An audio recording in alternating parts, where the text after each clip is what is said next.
All right, everybody. Here we are for another podcast version, YouTube version of the podcast, version of the YouTube podcast. I don't know. What do Sounds we great. call this? You're doing great. Yeah, great start. Just roll with it. I'm at Circuit of the Americas. This is the pit road right there where Daniel Suarez just hit his teammate Alex Bowman right at the entrance over here coming to pit road. Not good. We'll talk about that. But yeah, we've gotten some good feedback so far, on this, Jordan, even though you're a floating head once again. But you're out of the storage closet. You're out of the storage closet. I'm out of the storage closet, back to floating head. I am really trying not to do the floating head thing. I have a light and everything, but then you're like, no, there's too much glow. I would And show everybody what it looks like with the light. I mean, don't trust my opinion. They can comment and see. Okay, look what happens when he turns on his light. Okay. He's all like washed out, right? I mean, that's you guys agree with me, right? Like, leave a comment. Let me know if I'm just being mean to my coworker here. No, I think there's a lot. I think floating head is better than washed out. I just got to figure out the happy medium here. So I don't know. That's doing happy. something. That's happy right there. There you go. I'm doing something on the background too. Like, hopefully, well, I'm gonna be on the road. I'm gonna be at the next 4 races, but the next home. Ooh, well, look at you. It's my, While I'm home, stuck with my dead plant behind me. Anyway, yeah. Right, let's start this thing. Have fun with that. Yeah, thank you. That's not very nice. All right. Well, I mean, I'm not wrong. All right, here we go, everybody. Ready? All right, everybody. Welcome back to another edition of the Teardown. My name is Jeff Gluck. I'm along with my coworker, Jordan Bianchi. We are motorsports writers for The Athletic, and we're here to talk about the Circuit of the Americas race. I'm here at COTA in Austin. Exciting weekend. Love this track. Love this facility. And was loving most of this race up until it turned into a caution fest late there. But we'll talk about that, of course. First of all, Jordan, how are you doing? I'm doing well. This was a fun race. It was, I mean, obviously the finish was a little herky-jerky, but this was it felt kind of an old school NASCAR road course race. And maybe that was because there's no stage breaks or anything, but I love the varying strategies. There was some physicality involved. Like, it just felt kind of that feel to it again after kind of being gone for the last year or so. I like this race, and to your point, I agree. Finish maybe was a little, maybe not what you wanted. Kind of got dragged out there, but it was good. This was a good race, and I guess the one thing I didn't hear a lot about today was the rules package, which to me is a good thing because the product on the racetrack, that means it delivered, and there was no mention about whether it was working or not. It's just kind of as is. This was, and it worked. Yeah, I mean, honestly, this is the first time I've even thought about it, and all this post-race stuff for the last hour or so since the checkered flag. I mean, I never once thought, oh, you know what, these guys just can't pass. They're stuck. Yeah. No, nobody was stuck. No, they could pass. It seemed fine. It was a good race. It was great. There was moments of a great racing between Byron and Reddick there. I mean, it was a really good race. Guys could come from the back and make moves. That you never once thought, oh man, these guys are stuck. No, you're right. That's a great point. And, also to your point about, the lack of the stage breaks, the natural cautions, the natural feel of this. Okay. Like, there was a lot of cautions. Don't get me wrong. There were at the end. Drivers' fears coming into the weekend about this race is going to get long green runs, strung out, be careful what you wish for. A lot of drivers had basically said okay, you guys didn't want stage breaks. You didn't want those cautions, but now we're going to, this is a huge road course. Never really did that happen. Now, because of strategy, you had a couple times where somebody had a big lead, but that was only because, like, Reddick, he hadn't pitted yet, so you knew he was going to pit, and then, when he comes back out, he's 7 seconds behind, kind of thing. But I loved how it was playing out. I loved that you had, for much of the race, until they kind of, the strategies merged. You had, is Reddick's 3-stop strategy going to work, or is the 2-stop strategy the way to go? And it turned out like, even, I'm not taking a shot at the Fox booth, but they were really very convinced early on that, like, the two-stop strategy, was the way to go. Right. And then Reddick with his 3-stop takes the lead, drives back through, takes the lead past Byron. And they both, at that point, were going to have to stop one more time, even before the caution came out. And, Reddick had already gotten up to over a second lead past Byron when the caution did come out and merge their strategies together. And so then it was like, wow, I mean, this is, I love that element of it because that's been lost, right? Like, you used to have the whole you go to Watkins Glen and the commentators would get all fired up, whether like be like on TNT, right? Like the midsummer thing or something, right? I think Watkins Glen used to be one of the TNT races, right? Am I wrong? Yeah. Yeah, I think it was ESPN at that point, but okay. But ESPN, I picked it up by them. Okay, well, whatever. I was just thinking of like Wally Dallenbach's voice or whatever, being like, "Oh, remember they're gonna do this backwards. They're gonna Well, pit he it did the backwards." NBC though. He was on the NBC crew for a while. They did Watkins Glen, so that's probably why you're remembering it. I'm just making this up. Who knows? Anyway, you Go said, somebody would pit on like lap 10 at Watkins Glen. You'd be like, "Ooh, interesting." Like they'd get totally off sequence and it would shake things up because then the leader would have to pit later. And a caution could come out and shake the whole thing up. And, that's what we saw this weekend, right? Like in the truck series race, Kyle Busch, he's out there and, he stays out a little bit too long because he had a big lead and he was like, if this goes green, I'm going to be in great position here. Caution, wrong time for him, has to pit, game over, right? Like changes up the whole thing. But that's racing. That's racing. You don't know when if it's F1, you don't know when the safety car is going to come out. In NASCAR, you don't want to know when the caution is going to come out. That's what natural cautions are. Love that. Love that today. Love that this weekend. I was already sort of determined to be like, look, even if it's a boring race, I'm still going to appreciate this for what it is in terms of the strategy and natural cautions. But I didn't think it was. I thought it was a great race and just thoroughly enjoyed it. Now, again, at the end with all this, you're just like, oh, no, man. Oh, I was enjoying this so much. And now it's just one of these things where everybody slams into each other on the restart over and over and over again. Gave me Indy road course vibes, which I didn't like for Sure. some of those reasons. Just like, But that's how it is too. That's NASCAR racing, right? I mean, that's it. That's the thing. One, it's NASCAR racing, and that's what you want. That's why a lot of people like NASCAR and road courses now, and that's become the popularities. It's become, the quote unquote the new short tracks, right? That was for the popular phrase for a while.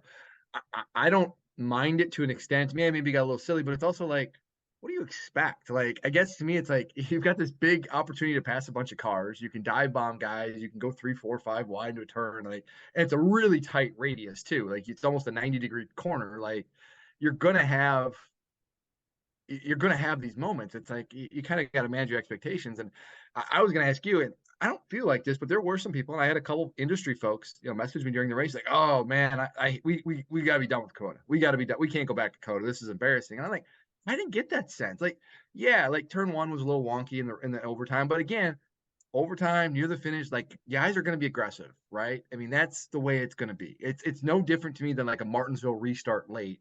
And how many times at Martinsville late towards overtime or the finish, you just see guys just go crazy. Like that's kind of what it is. It's like your point, Jeff. That's kind of what NASCAR is, and there's not really a way to legislate that. That just you kind of just have to either. It is what it is. I don't know another better way to say it.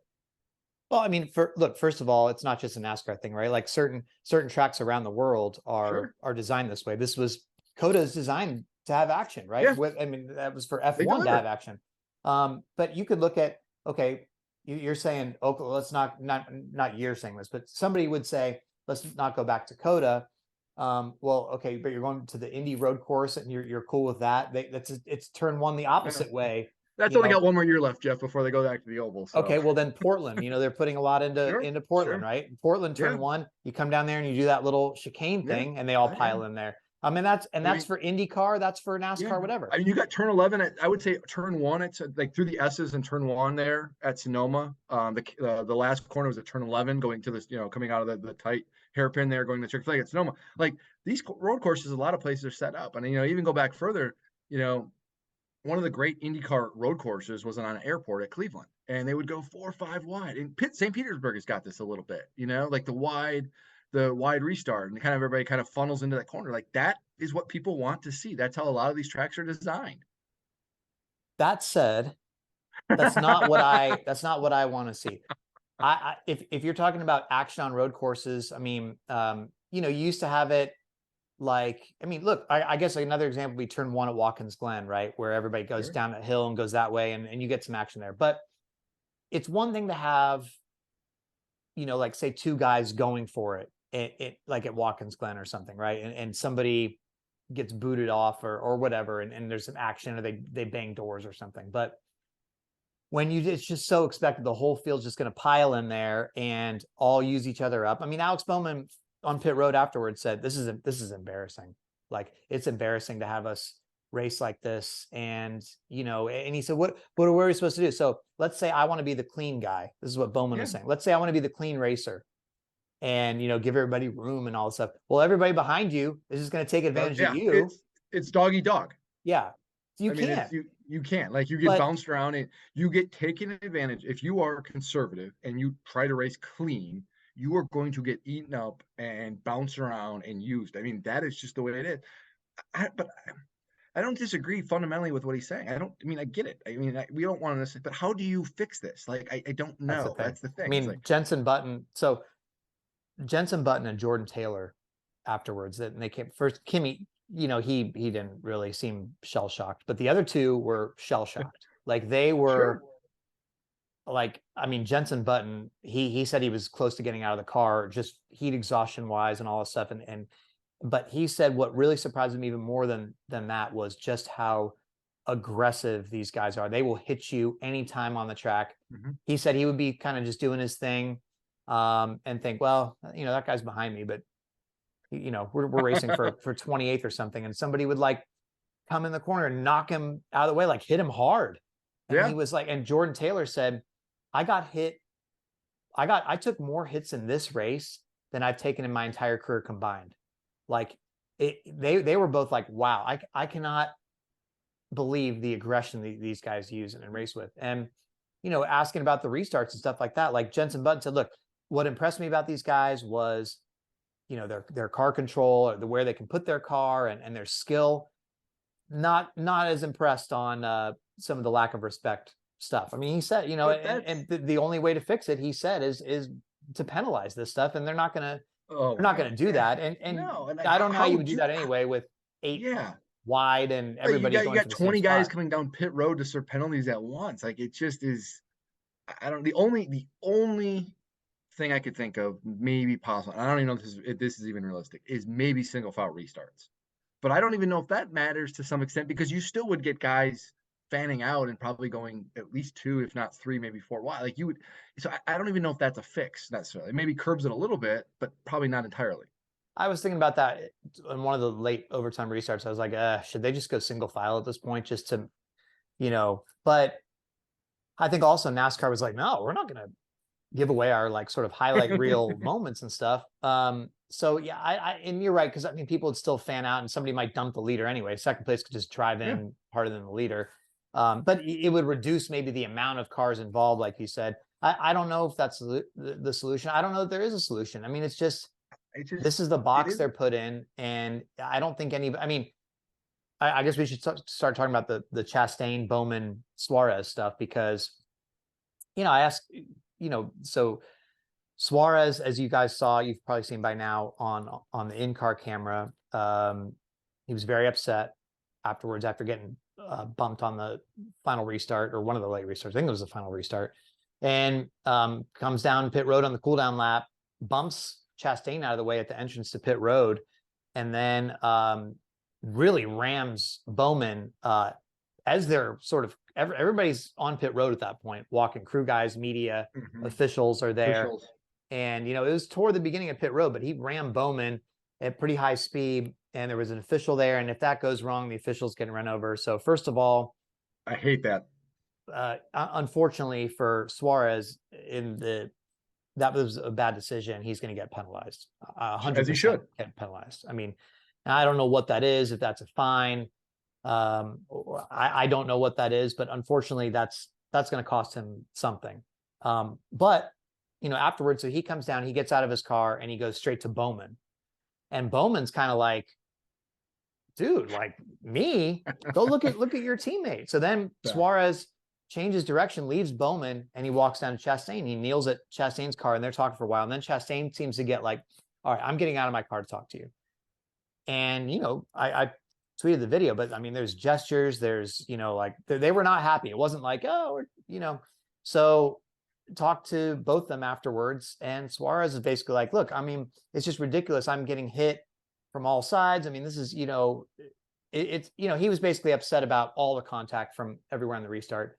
asked Chastain, and Chastain's like, are you not entertained? Are you not Yeah. entertained? Like, this is what we do. Like, everybody's trying to go for these restarts. Mhm. Everybody's piling at everybody, like we've been talking about. He's like, and he said, first he And said, um, Daniel's always mad at me. And then he said, took it. He said, no, I shouldn't say that. He's not always mad at me, but he gets mad at me for things like that. And I just don't know, and Bowman. So then Suarez goes back to Bowman, and Bowman had gotten somebody with a phone, and he showed Suarez the video, and they seemed to be like, and they kind of parted on okay terms. But I get it. I mean, everybody, look, there was 31 cars on the lead lap going into the first overtime. And I remember thinking, man, this running order is going to shift a lot because Mhm. everybody's going to pile into everybody. And of course, when there's 3 overtimes, it just keeps getting mixed up and mixed up and mixed up. And yeah, I mean, there's going to be hurt feelings, but I don't know who you, even after watching the replay, who do you blame? Bowman, Chastain, Briscoe behind? I mean, they're all running into everybody. Everybody is. So Yeah. I don't know. And there's got to be some account. It's not like Suarez isn't an aggressive driver either, and it wasn't to blame for some of the stuff going on today either. I mean, he is somebody who is well known to be somebody who's not afraid to shove people around if he needs to. Like, I have a, unless it's completely egregious and 100%, I'm wrecking this guy. Like, I just have a really hard time of getting mad. And it's easy for me to say because I'm not in the heat of the moment. I'm not a competitor. I'm not in the heat of the moment. But again, it's like this is the nature of it. Like, you almost, I don't know what else you can do besides just shrug your shoulders and say it's dog eat dog. Like, you have to either go after it or you're going to get gobbled up. And sometimes you're going to be on the good end of it, and sometimes you're not. And unfortunately for Suarez, he was not on the good end of it today. But I mean, again, going back to there's nothing you can do, it's dog eat dog. I mean, Like what?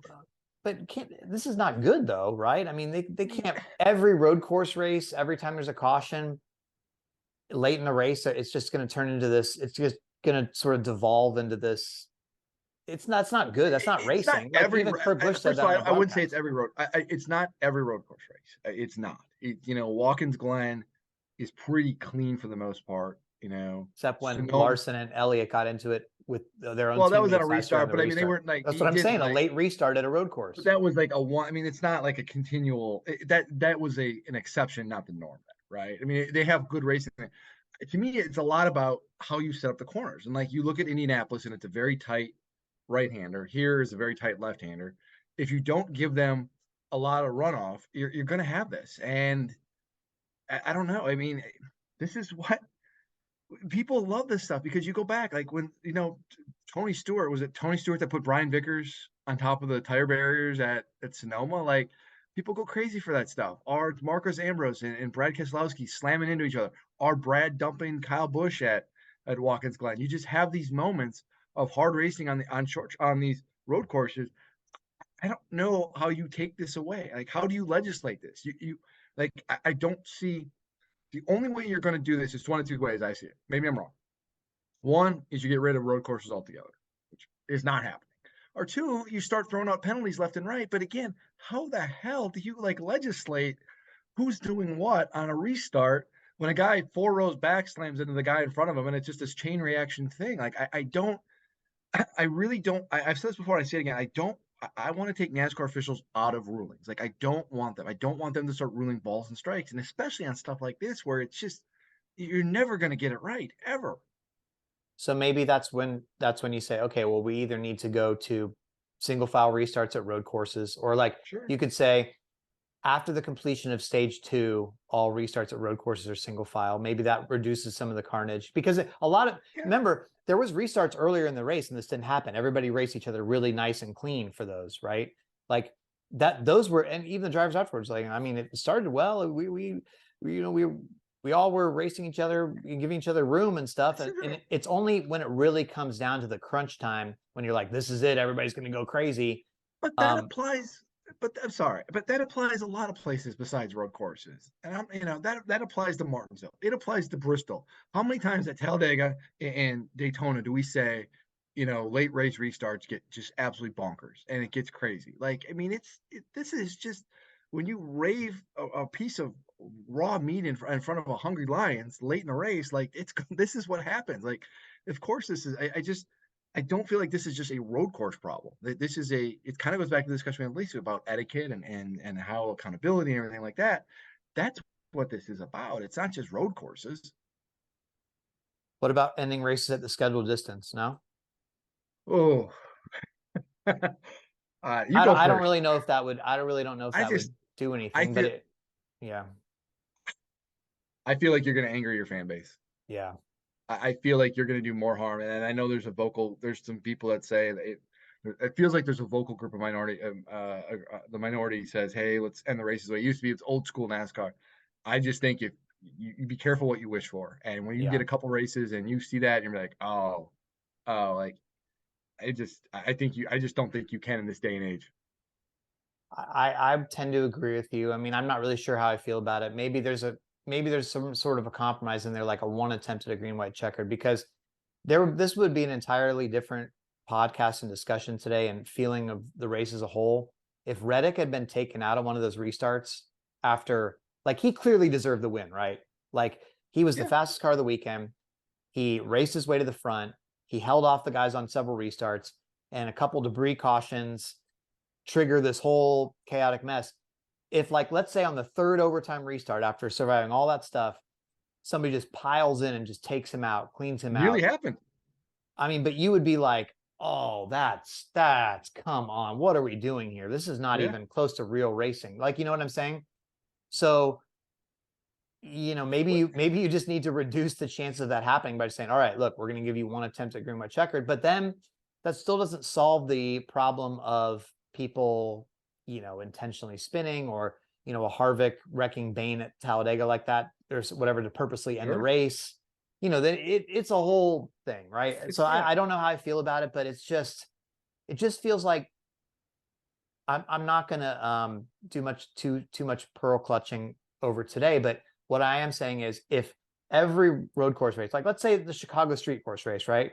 High profile event this summer coming up, big deal. Like, everybody wants it to be good. Everybody wants it to be a positive vibe, right?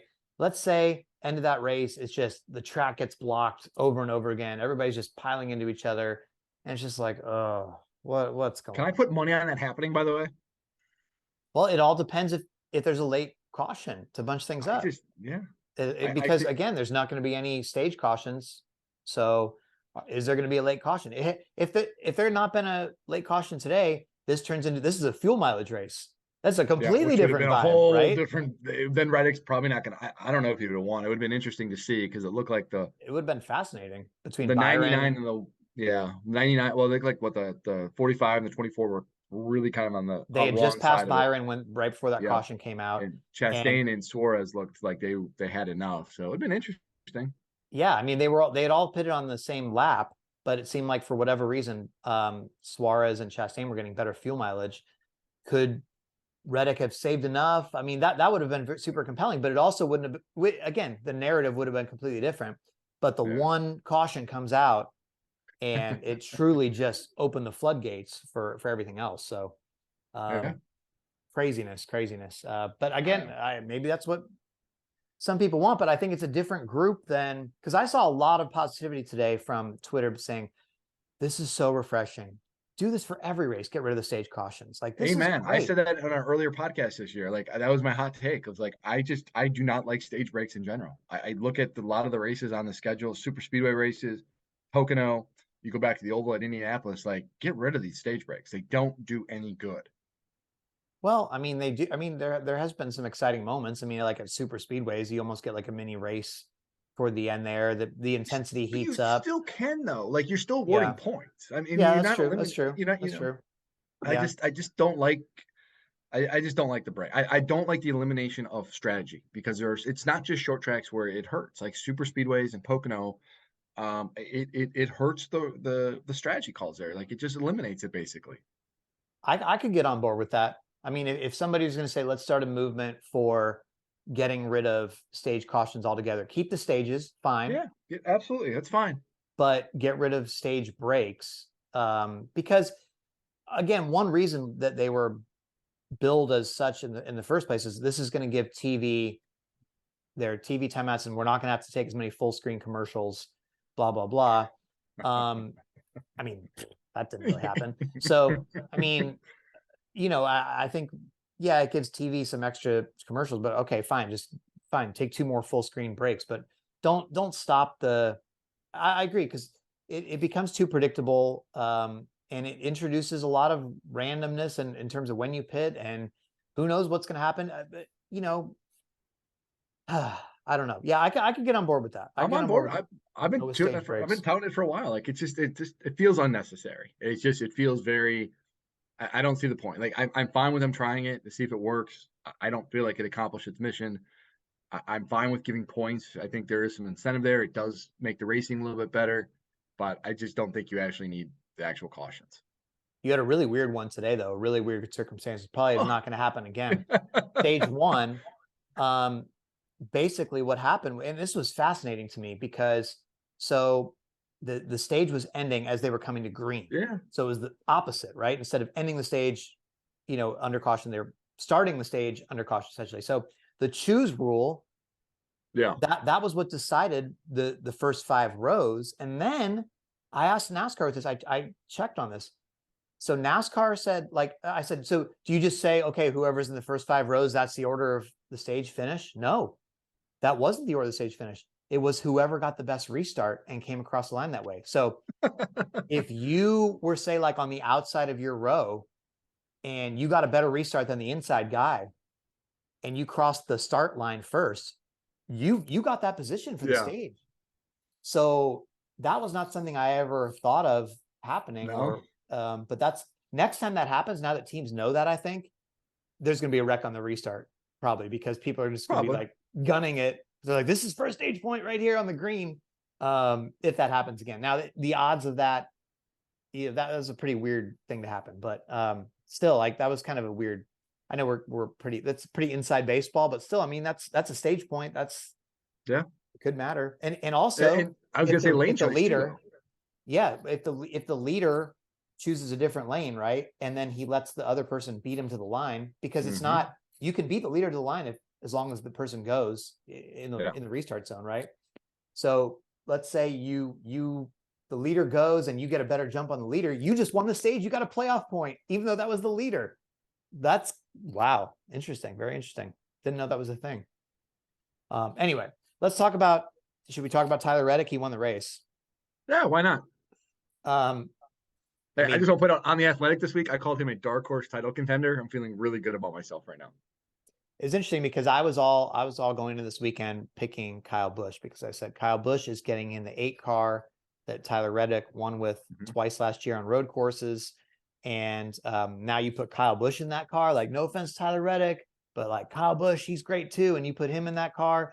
And I was thinking, the 45 car, not necessarily as good as the 8 car. Didn't know how the road course package was going to work, but I thought it was going to be flipped. Like, I mean, you would see Kyle Busch P1, Reddick P2. As it turned out, that was the opposite way.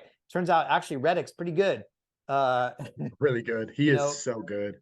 It was fascinating, Jordan, to hear the drivers in the media bullpen this week talking, like Denny Hamlin was saying, oh my gosh, like I tried to replicate what Tyler does. And I did it, but I was like 3 seconds off or something. And Bubba talking about like how, Reddick just does stuff that's so different, like the lines he takes and his breaking points. Really interesting. Like, he's super good at road courses. He's just good. He's so good in general. Like, I just don't think people understand that. And the road courses obviously get a lot of attention because he's now got 3 of his 4 career wins have come on road courses and everything. But it's like, he is so good at every type of track, and intermediate tracks, short tracks, super speedways. Like, he's just so good everywhere.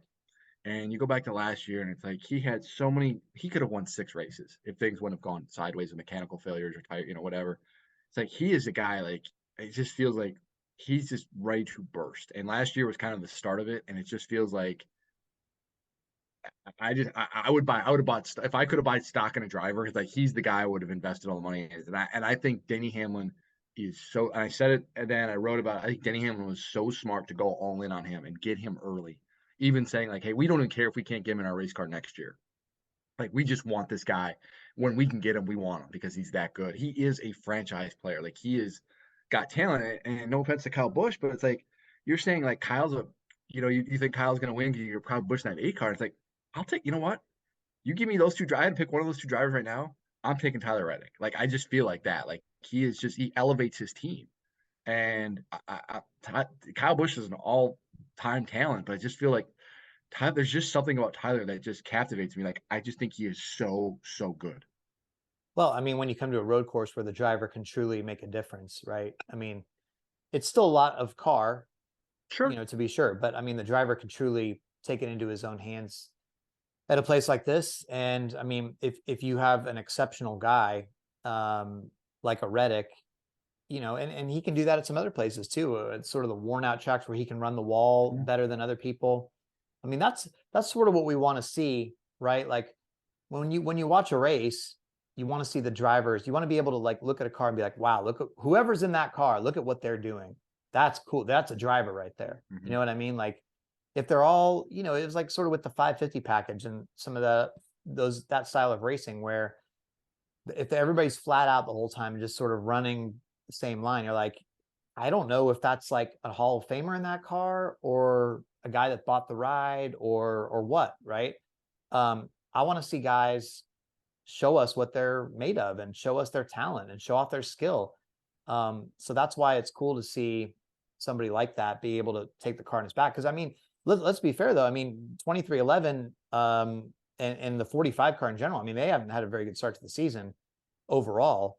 And I mean, Kyle Busch has had a better start to the season and has looked fast. And that's why I was going into this thinking, man, I mean, that 8 car, they know the setup. They're good. That was my same thing as for Fontana, right? Because you put Kyle Busch in that car. That car was good, really good at Fontana last year with Reddick, and that's why I thought. And look, he still finished second today, but Reddick was from the start of the weekend all the way through. Now he missed the pole by this much, but I just thought he was the fastest guy, and he won.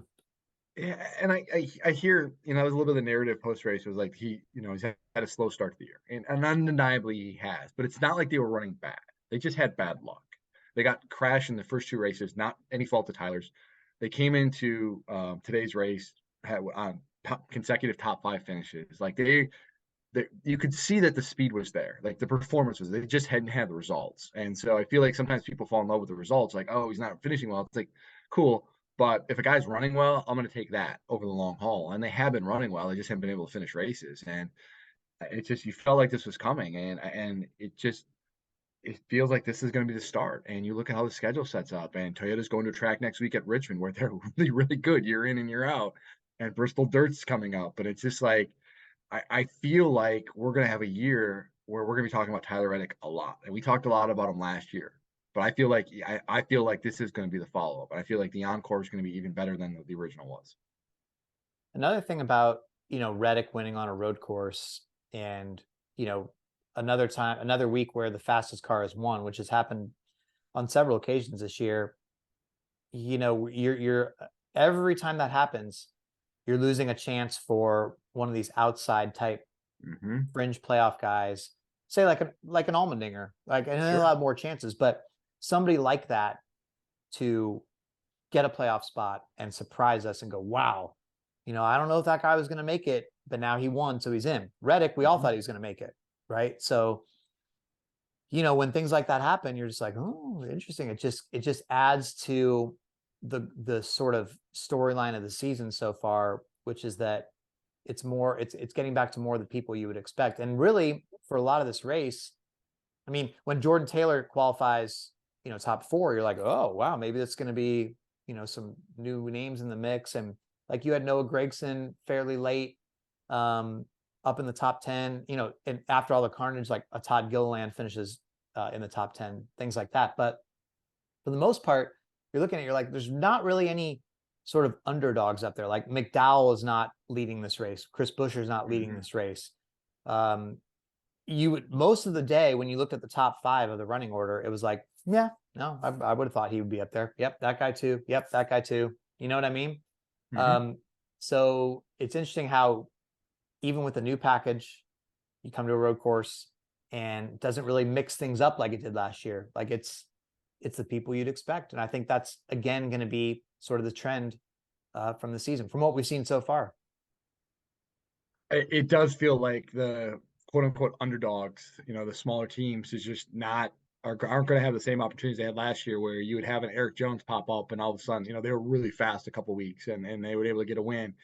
It just does feel like it's going to kind of go back to how it's always been, where a small group of teams is kind of gobbles up most of the wins, and you might see a surprise here and there, like a Ricky Stenhouse win Daytona, but it's going to be really hard, I think, to get some wins this year, especially if Hendrick continues to have the same kind of speed that they've had on oval tracks, particularly 1.5 racetracks. It's good luck. So Jordan, I was mentioning there wasn't a lot of surprises in the running order for much of the day, but the overtimes definitely shook things up Sure. and got some different names in there. Ricky Stenhouse, not somebody you would necessarily think of as like road course guy, finishes P7. I mentioned Todd Gilliland got First 10th. And first top 10 for Ricky Stenhouse since Daytona, by the way. Interesting. Okay. Yep. Corey LaJoie. How about that, man? Like, seriously, I saw that too. He had like a terrible day going. He was dragging parts. He got black flagged. Yeah, he got 2 penalties. He got black flagged twice for dragging his diffuser. Finishes 11th. Hangs in there. Finishes 11th. So, that team, man. Corey LaJoie he loses a point in the standings, though. He lost a spot in the standings. Yeah, it sucks because of Reddick. But like that team, though, like, I mean, I can't say enough about them, and what they're doing is pretty remarkable. Like they're doing it week in and week out, and it's not like they're going out and being world beaters or anything. They're just grinding out these finishes, and it's kind of an old school approach of just do what you can, and they're making the most of it. And even when they get thrown, what did you say? Like 3 penalties and 2 black flags, and it's remarkable. Like, how long can you keep running this? Like, at what point do you start to say, like, this team is a fringe playoff team, and you kind of got to start taking them seriously? I don't know. Yeah. I also think it is worth noting that Jenson Button finished 18th. So that was a long. I mean, he said he pretty much said he fell out of the seat, and he was thinking about quitting and didn't. Like, his cool suit didn't really work. Especially the open wheel drivers. I mean, you hear about the heat in the cockpit all the time. Oh, it's so hot in these next gen cars and all that stuff, but they're not used to that, like that level of heat. And he said also, I hadn't raced in 3 years, and he said his head was just spinning afterwards, and he was just trying to like get himself back together. Like he said I think he was the one that said he thought he had like 8 bottles of water during the race or something, and he was still completely gassed. So yeah, I mean, it wasn't even that hot here today. I think it was about 80, but I mean, these cars are hot. Also, and speaking of the cool suit, Tyler Reddick said his cool suit didn't work. Same with Alex Bowman too. Interesting. Yeah, Bowman looked gassed too. But I mean, these guys, that was some hard work for physical race. Go ahead. Can I mention Alex Bowman really quick? Obviously, good run today. When these penalties were handed down by NASCAR to Hendrick Motorsports, it felt like outside of William Byron, like these, the 3 Hendrick drivers. Let's push that Chase aside, but Kyle Larson and Alex Bowman were probably going to have to win to make the playoffs. Alex Bowman's 16th in points. Like that's pretty remarkable, all things considered. Which means you keep running like this and you keep running well, even with a couple bad races mixed in, which inevitably are going to happen. Like, he could theoretically still make the playoffs on points. So that's, that I was wrong on that front, because I thought their path to the playoffs was going to have to be by winning, but he still has a very realistic chance to get in on points. There were some pretty big movers in the points today. I mean, Bowman, as you're talking about, gained 4 spots. Yep. Reddick jumps 5 spots. I mean, and we're talking about just regular points, not the playoff standings, right? So like, Reddick's up to 10th in points now. Austin Cindric gained 4 spots. Austin Cindric is 7th in points. Quietly a good year. Like, really just not like, he had a big comeback today too, by the way. Yeah, he did. He was out of it. And he ended up finishing 6th. All 3 Penske cars are in the top 7 in points. So that's something. Ross Chastain's the points leader now, by the way. Yeah. And the Penske cars aren't running like, I mean, Logano won last week and we talked about this, but they're not running outside of the super speed, they're not crushing it every week. It's not like they're not really like the cars to beat.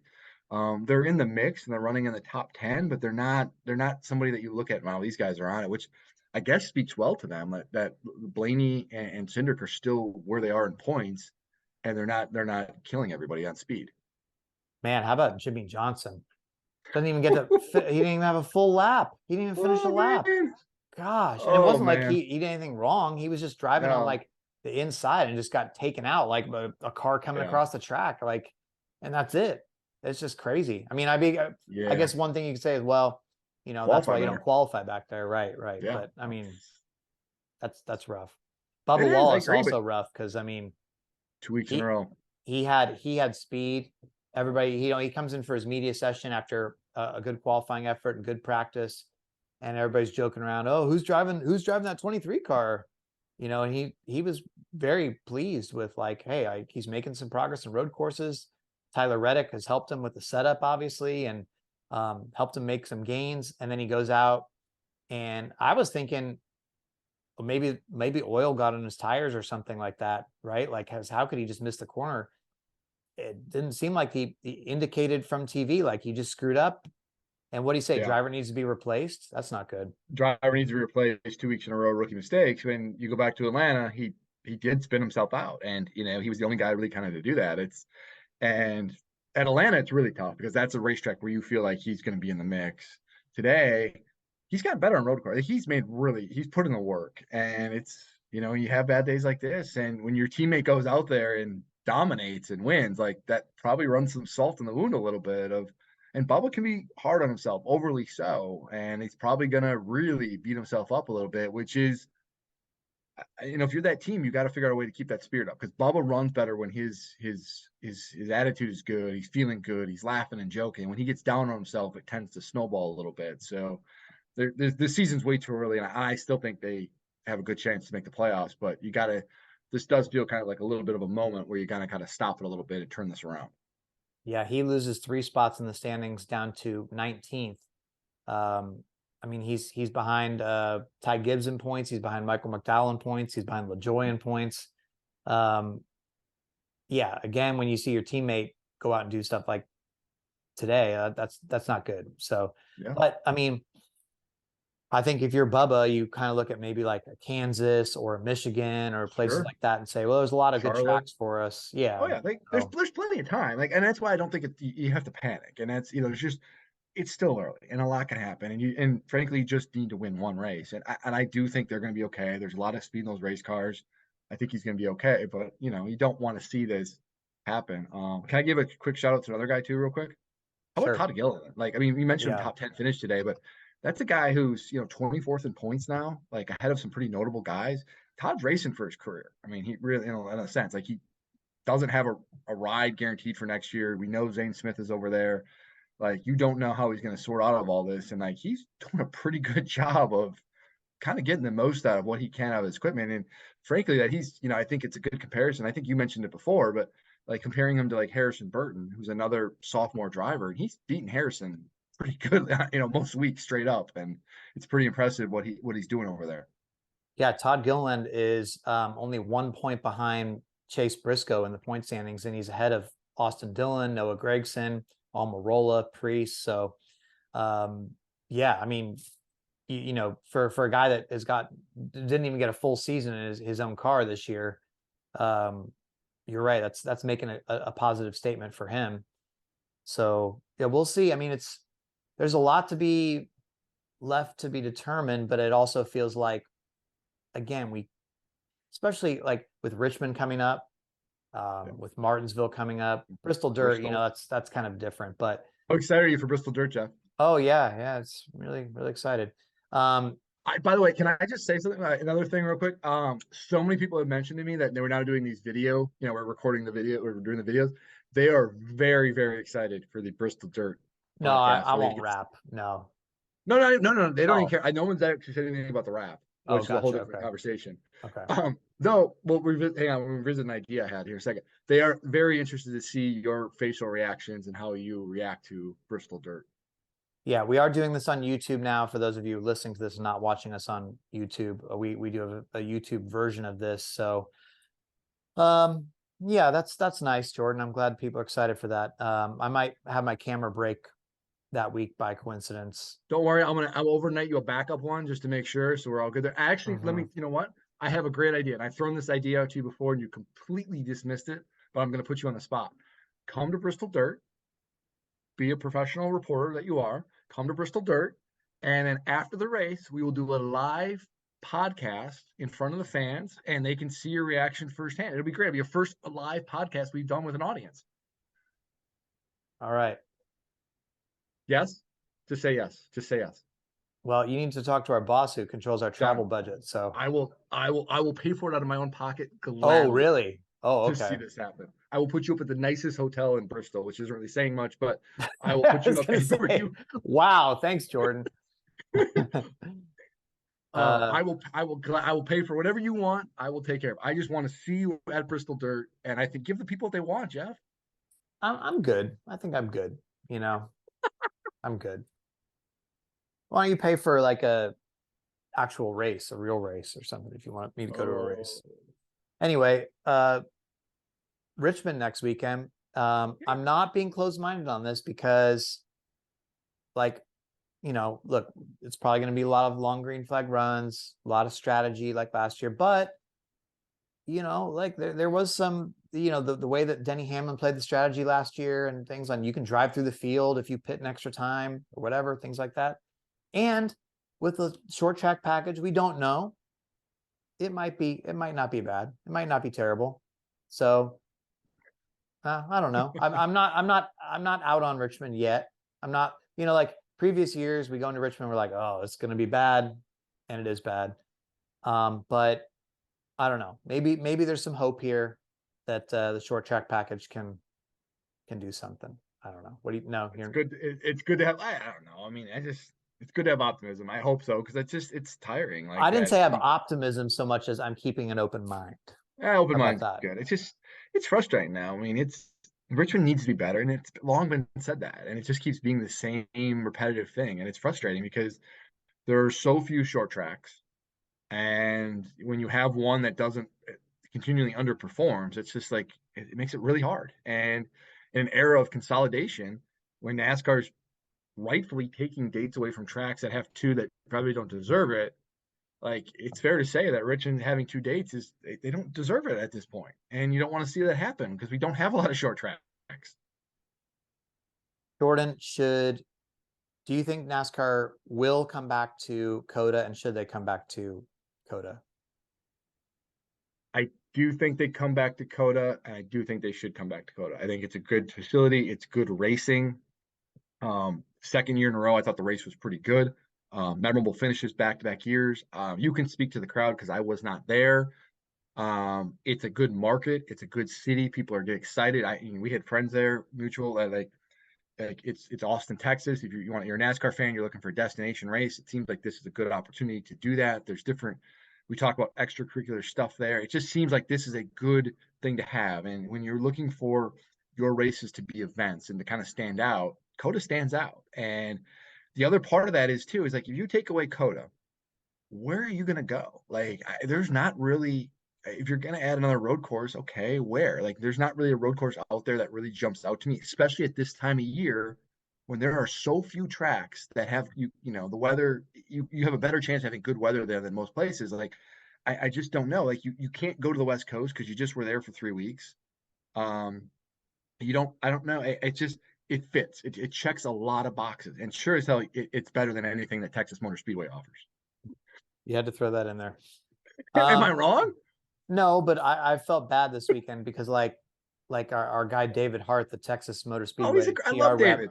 Yeah, but he's been here this weekend and I have to keep walking by him, and I'm like, Oh, I know. hi David, I'm sorry. I Oh, he know gives me a we hard just, time all the time. Every time I see, no. like, I saw him at Atlanta, Yeah. and he's like, I give him a hard time. And like, he gets, but I feel bad. It's not that we don't like the people. It's not like we don't like the people that work at Texas. It's not their fault that what's their my track favorite quote, sucks, Jeff? but what? I It's don't know. business, not personal.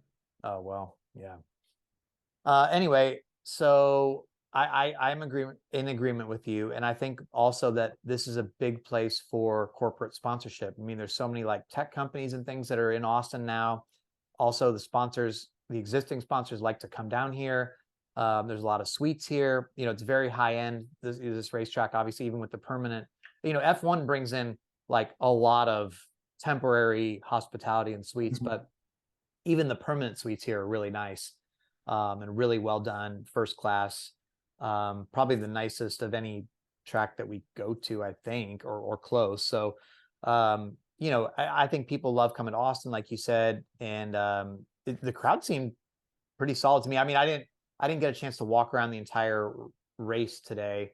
Like I walked around for Xfinity and trucks and qualifying day and stuff and saw the crowd, but today I was, in the media center. But yeah, I mean, I think it's good. I would hope they come back. I love this place, so I'm all about it if they want to come back. So we'll see. We'll see. I mean, I don't know what this means because they sometimes they do this and they go back on it. But I mean, on the PA system all weekend, they're playing in the media center and they were selling ticket renewals. So Sure. now they could always be like, well, we'll just give your money back.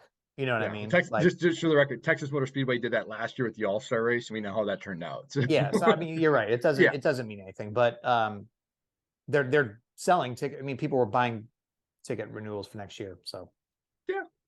take that for what it's worth. I don't mean, there's no, I mean, honestly, top of mind, a track in a warm climate market that gives you this, nothing comes to mind. Like there really isn't, I just, you said everything. Like this is a good market for sponsors. People like it. Like why not? And it has a little bit of a feel to it, a little bit of a buzz, which is what you need in your events to kind of separate themselves. Yeah. So, Jordan, it's time to guess the Was a Good Race poll. Oh, really? Oh, who won last week?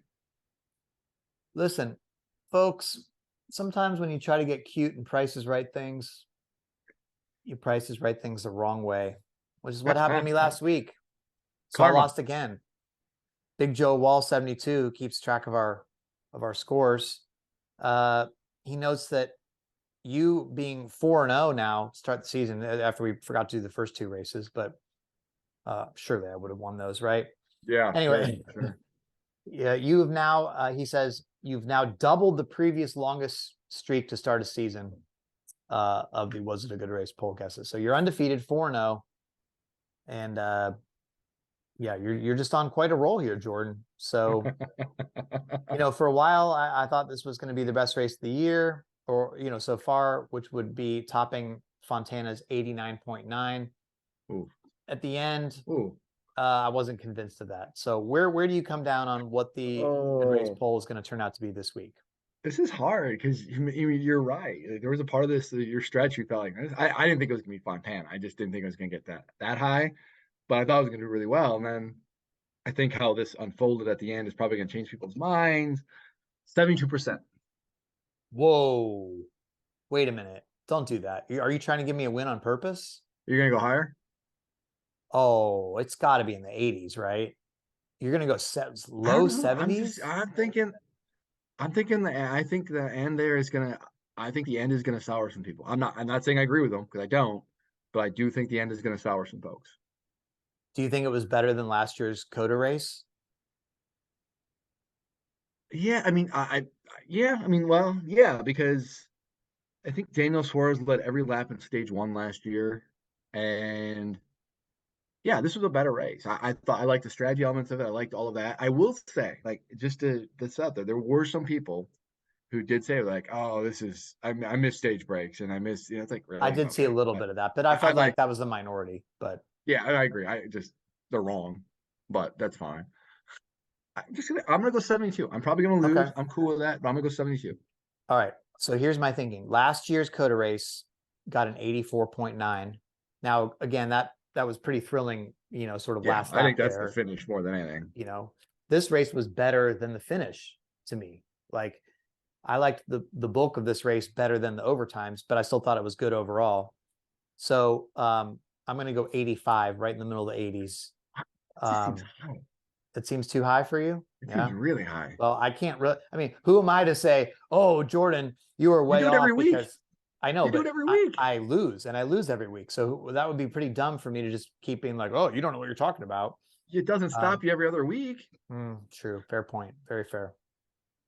By the way, somebody came up to me at the tweet up today and said that they really like when we talk about the extracurricular stuff, such as the copy and paste and your eggs and things like that. But, you know, I'm always sort of hesitant to go too far down that road. So, but, you know, many people, like I met somebody that tweeted today who like listens to us religiously, and I'd never met them before. So it's, you know, again, we really appreciate like when you guys come up and be like, oh yeah, we are hearing the podcast. Our numbers, like even after we put this on YouTube, I was like, oh, that's going to make our audio numbers go down. No, it's not, at least yet. So So I just want, hang on, can we just backtrack? Can you just admit that I was right? Because I've been begging you to do this. well, I didn't know how we're going to do it. I didn't know that you could. I mean, first of all, it's kind of amateurish, our video that we have, because we're just recording off Zoom. But and I'll we add just some like, fireworks next time, all right? Like okay, some we need smoke machine, graphics, we maybe. need like Yeah. words or something. But you know, it's just me and Jordan doing the podcast by ourselves. Yeah. So It's not supposed to be sexy. Like this is, we don't this have is, like a team of people like editing and stuff, but maybe someday. But anyway, I do want to mention, Jordan, that and I cannot let this go by, because Oh this will be boy. our only chance to say this to Oh, the listeners. I got something. Okay. I have something to ask you too. I got to ask you. So go continue. Okay. So today, as we do this, is March 26th. As far as I know, on April 1st, this deal ends. I'm not trying to like shill this, but I'm just telling you, I'm trying to save you some money. Jordan and I would really like it if you would subscribe to The Athletic, if you're not a subscriber already, and many of you are. But they're running, usually they run this $1 per month deal one time per year, and that is Black Friday. And it's $1 a month for the first year. So it's $12 for the entire year to read all of our stories, all of our F1 coverage, all of our coverage from every single sport. Like The Athletic covers all of them. So you could $12 the entire year. You get everything. And that, as far as I know, expires April 1st, unless they extend it, which will make me look like I was trying to lie, but I'm not. That's as far as I know. It was only for a few more days. So I tested this out. To get this deal, you can go to theathletic.com/theteardown, and it will show up. You'll hit the paywall, show up for $1 a month. You should be able to subscribe.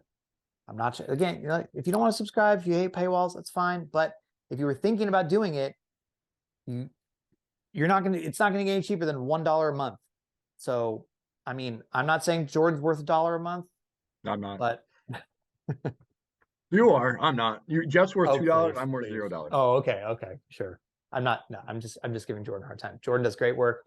We're very proud of where we work, so we want you to subscribe, because your support means a lot to us, and it also shows the bosses that, you know, hey, look at all the interest there is in motorsports and NASCAR, and we need to be at all more races, and you know, I need to be at Bristol Dirt. So things like that, it can only help us. So we appreciate your support and the consideration. That's my advertisement.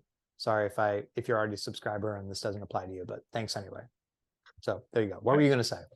I agree with everything. Our friend Danielle Trotta wanted me to ask you a question about one of your tweets today. Yeah, she just doesn't know. She doesn't get the inside joke. Do you not get the inside joke? I get it now. I mean, it's Spencer Gallagher, right? Yeah. So for years, do you know the account NASFAX? Yeah, I know the NASCAR faxes. Yeah. NASFAX. Yes. Yeah. A brilliant account. Yep. I haven't know that NASFAX tweets very much anymore, if at all. I haven't gone back and looked, but NASFAX for years would butcher Spencer Gallagher's name, obviously on purpose, but like would call him things like I did today, sprinkler gallbladder.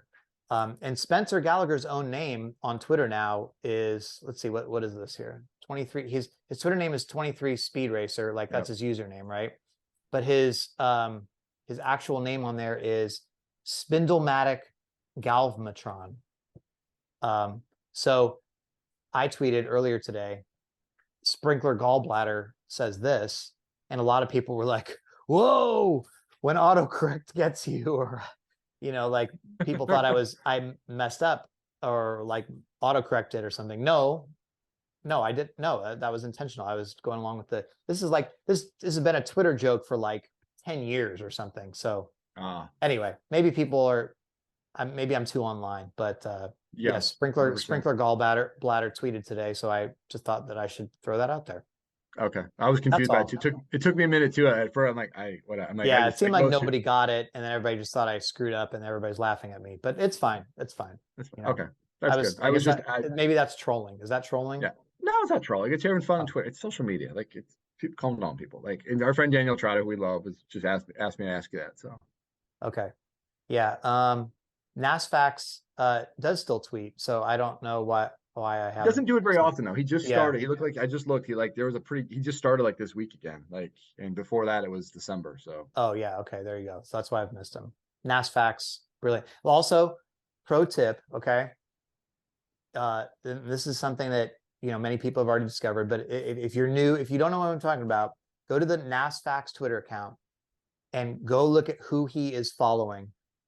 oh. And I will. No, I was going to say I will give you $1 if you don't laugh, but I won't because that could be a lot of dollars. But you will laugh. Look at the people. So the whole thing of his account is how incorrect he is, right? And how he messes up facts. So if you look at who he's following, that's your little Easter egg of the day. Don't look at it. You're not going to be able to make it through the rest of the episode, because you're going to start laughing. See, there you go. Oh no, you're on a giggle. You're on a giggle fest, Jordan. You really need to stop looking. We're not going to be able to finish this seriously with a straight face. Oh, I've lost Jordan. I shouldn't have even said this. I want to say their names, but I don't want people to make. I'm not trying to make fun of them. It's just this is really creative. That's not insane. Okay, I got.